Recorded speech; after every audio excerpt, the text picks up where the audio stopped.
Simon, I think of myself as a self. I just used a term. But do I really know what I mean by that? Oh, gosh. Yes, well, as so often, the running here is made by David Hume, who asked exactly the same question and decided he didn't know what he meant by it, that the contents of his mind were sort of fleeting impressions and ideas, emotions, passions, all sorts of things flit through your mind. But one thing that doesn't flit through your mind is, as it were, an abiding self.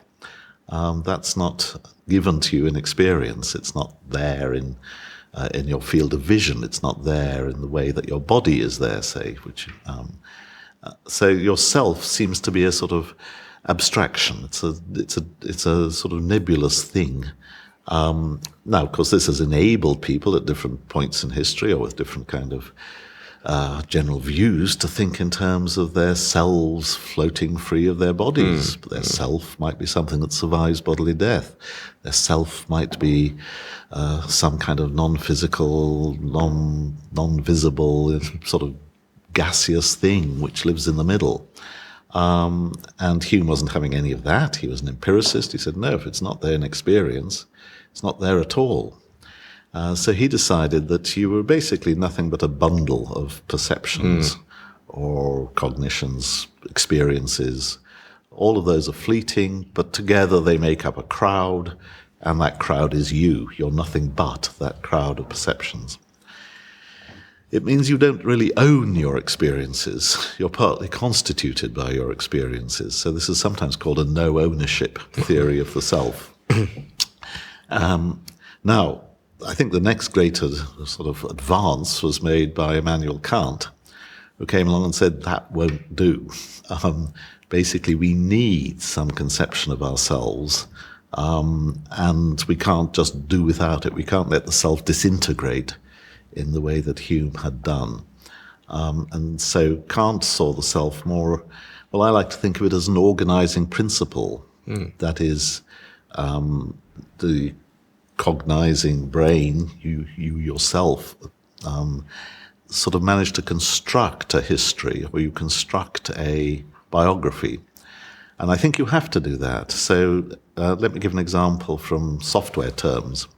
Supposing you were trying to design a robot which you could send into a space and it would tell you the arrangement of objects in that space. Well, to tell you that, as opposed to just give you a picture, which is easy, but to tell you that, it would need to both be able to move around in the space, so it can see things from different angles, but it would also need to keep track of those angles. It would have to, in a sense, have a thought, I was at that point when I got that picture. It would be no good just giving you an array of pictures. That wouldn't be a description of a space.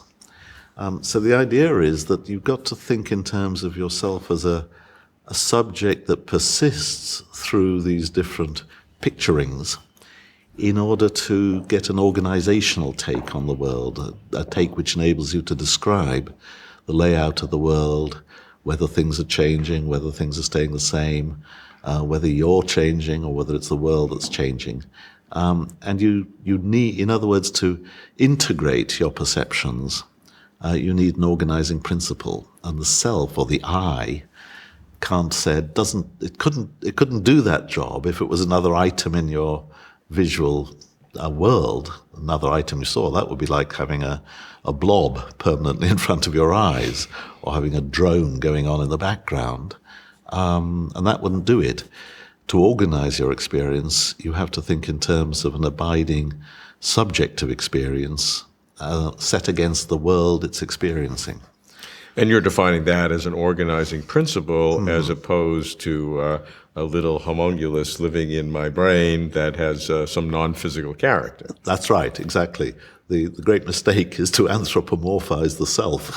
That is to see it as a little homunculus. If I try to look internally, I see myself, you can't have to use that term, with a lot of perceptions, but I sense an independence of those perceptions. The perceptions come in and out.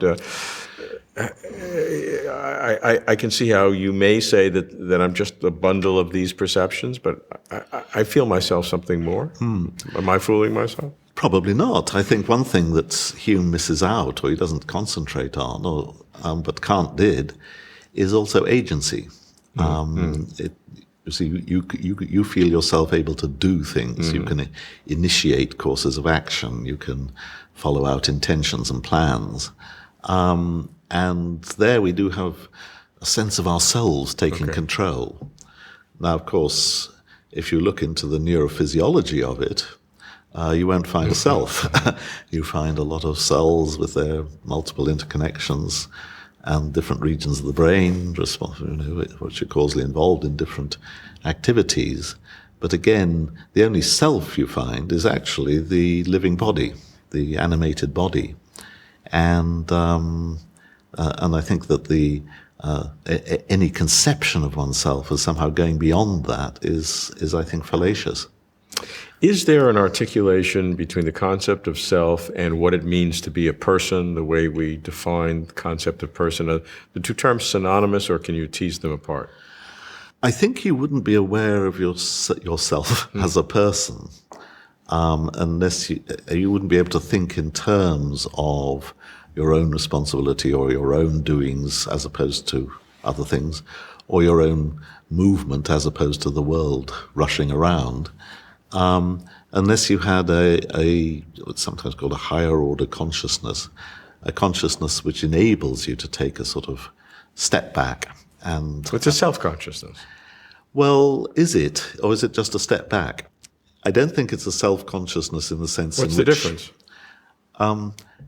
I don't think you've got to be careful of the noun or the pronoun, self. It seems to insinuate a thing. Which you're then conscious of, and that way lies souls and spirits and so on. You're not letting me on that slippery slope. And I'm not going to allow you there, no. I'm going to try and keep you away from that. No. Okay, so let's explore that further. A step back that's not a self-consciousness. What does that mean? Well, again, imagine our little robot, which we've asked to give us a description of the room.